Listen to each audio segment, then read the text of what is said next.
नमस्कार दोस्तों, आज हम भारतीय संविधान के प्रमुख अनुच्छेदों का पार्ट नंबर 2 के बारे में डिस्कशन करेंगे।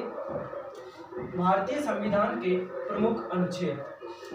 भारतीय संविधान के प्रमुख अनुच्छेद जिनमें हम आज राष्ट्रपति, राज्यपाल और उपराष्ट्रपति के बारे में भी जानेंगे। तो आज हम जानते हैं राष्ट्रपति और राज्यपाल। राष्ट्रपति जो कि अनुच्छेद 52 में राष्ट्रपति के पद के बारे में वर्णन किया गया है। अनुच्छेद 52 में राष्ट्रपति के पद के बारे में वर्णन किया गया है। अनुच्छेद 53 में राष्ट्रपति की शक्तियों के बारे में और कार्यों के बारे में वर्णन किया गया है। अनुच्छेद 53 जो हमने बताया कि राष्ट्रपति की शक्ति और उसके कार्य। इसके बाद में हम जानते हैं अनुच्छेद 54 जिसमें राष्ट्रपति के निर्वाचन प्रणाली के बारे में या उसके निर्वाचन के बारे में दिया गया है।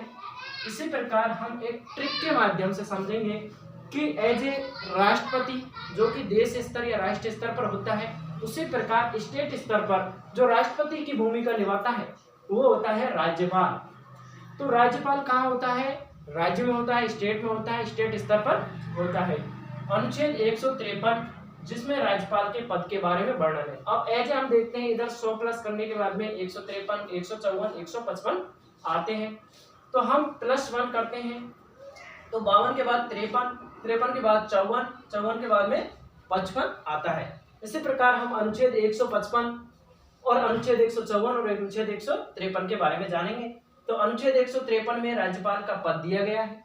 अनुच्छेद 154 में शक्ति और कार्य दिए गए हैं। अनुच्छेद 155 में उसका निर्वाचन दिया गया है। अब हम जानते हैं राष्ट्रपति के बारे में थोड़ा विस्तार से। तो अनुच्छेद 55, अनुच्छेद 54 के बाद में निर्वाचन के बाद में हम पढ़ते हैं अनुच्छेद 55 जिसमें राष्ट्रपति के निर्वाचन का तरीका दिया गया है, जिसमें इस प्रकार है। अनुच्छेद 55 निर्वाचन का तरीका और रीति यानी उसके किस प्रकार से निर्वाचन किया जाएगा, किस प्रणाली के माध्यम से किया जाएगा, उसके बारे में वर्णन किसमें दिया गया? अनुच्छेद 55 में दिया गया है। अब पढ़ते हैं हम अनुच्छेद 56 और अनुच्छेद 57 जिसमें राष्ट्रपति पद की अवधि दी गई है और इसके पुनर्निर्वाचन की पात्रता। किसमें? अनुच्छेद 57 में पुनर्निर्वाचन की पात्रता और अनुच्छेद 56 में राष्ट्रपति पद की अवधि दी गई है। इसके बाद में हम देखते हैं जो अनुच्छेद हमने 58 छोड़ा है उसमें उसकी अहर्ता दी गई है, यानी एज ए लोकसभा सदस्य होता है उसके लेवल में यानी उसके समान क्या होनी चाहिए? उसकी अहर्ता होनी चाहिए, योग्यता होनी चाहिए। तो उसके बारे में हमने लिखा नहीं, तो हम देखते हैं अनुच्छेद 59 और अनुच्छेद 60 मुख्य अनुच्छेदों के बारे में हमने इसमें वर्णन किया है। अनुच्छेद 59 में राष्ट्रपति पद के लिए क्या है? शर्तें हैं। राष्ट्रपति पद के लिए क्या है?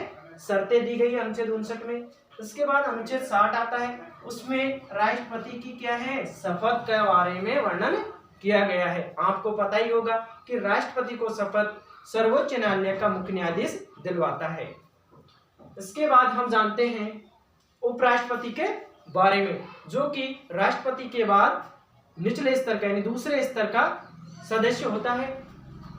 तो उपराष्ट्रपति क्या होता है?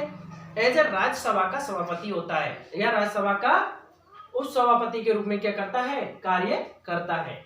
इसका मुख्य पद नहीं होता है, ये एज ए राज्यसभा के सभापति या उपसभापति के रूप में कार्य करता है। तो ये दिया गया है भाग 5 में। भाग 5 के अनुच्छेद 63 से अनुच्छेद 69 तक किसका वर्णन है? भारत के उपराष्ट्रपति का वर्णन है। तो अनुच्छेद 63 में उपराष्ट्रपति के पद के बारे में वर्णन दिया गया है। अगर पढ़ते हैं अनुच्छेद 64 तो इसमें राज्यसभा के सभापति के रूप में कार्य करता है। हमने पहले भी जाना था कि जो उपराष्ट्रपति होता है वो राज्यसभा का क्या होता है? उपसभापति होता है। तो अनुच्छेद 64 में स्पष्ट कर दिया गया कि राज्यसभा के सभापति के रूप में कार्य कौन करेगा? उपराष्ट्रपति करेगा। अनुच्छेद 65 इसमें प्रमुख कार्य दिए गए। किसके प्रमुख कार्य? उपराष्ट्रपति के प्रमुख कार्य। इसके बाद अनुच्छेद 66 के बारे में जानते हैं। अनुच्छेद 66 में निर्वाचन दिया गया। किसका निर्वाचन? उपराष्ट्रपति का निर्वाचन। अनुच्छेद 67 और अनुच्छेद 68 में उसका कार्यकाल दिया गया है और अनुच्छेद 68 में कितने समय तक रहेगा या उसके समय का वर्णन किया गया है।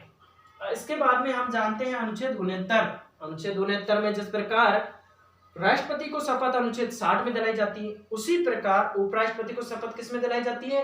अनुच्छेद 69 के द्वारा दिलाई जाती है। अनुच्छेद 69 में शपथ का वर्णन किया गया है। तो हम एक ट्रिक के माध्यम से भी समझ सकते हैं। कैसे? कि जिस प्रकार अनुच्छेद 52 में क्या है? अनुच्छेद 52 में क्या है? राष्ट्रपति है। उसी में अगर 11 प्लस किया जाए, यानी जो राष्ट्रपति अनुच्छेद 52 में है उसमें अगर कितने प्लस किए जाए? 11 प्लस किए जाए तो हमको आता है 63, और 63 में क्या है? उपराष्ट्रपति है। और उसी प्रकार हम अगर 63 में प्लस करें कितने? 11, तो 11 प्लस करने पर कितना आता है? कितना आता है? 7 4 11 यानी 74। तो अनुच्छेद 74, अनुच्छेद 75 जो कि मंत्रिमंडल और यानी प्रधानमंत्री, यानी मंत्रिमंडल और प्रधानमंत्री के बारे में बताता है। तो आज हमने मुख्य अनुच्छेदों को जाना है, जिसमें हमने जाना राष्ट्रपति, राज्यपाल और उपराष्ट्रपति के प्रमुख अनुच्छेद।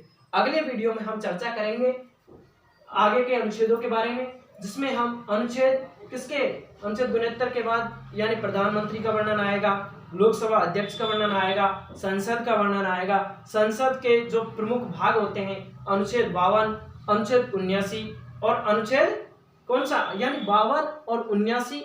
जो 79 है वो तो संसद है ही, आपको पता है। 79 में संसद के 3 भाग होते हैं, यानी 3 भाग का मतलब 2 ही भाग होते हैं, जैसे राज्यसभा, लोकसभा। लेकिन इसमें क्या है? राष्ट्रपति को भी सम्मिलित किया गया है। तो अनुच्छेद 52 में राष्ट्रपति हो गया, अनुच्छेद 80 में राज्यसभा हो गई और अनुच्छेद 81 में लोकसभा हो गई। तो ये तीनों मिलकर किसका निर्माण करते हैं? संसद का निर्माण करते हैं। तो संसद कौन से अनुच्छेद में है? तो संसद अनुच्छेद 79 में है। तो उनके बारे में हम अगले वीडियो में चर्चा करेंगे। ठीक है, धन्यवाद।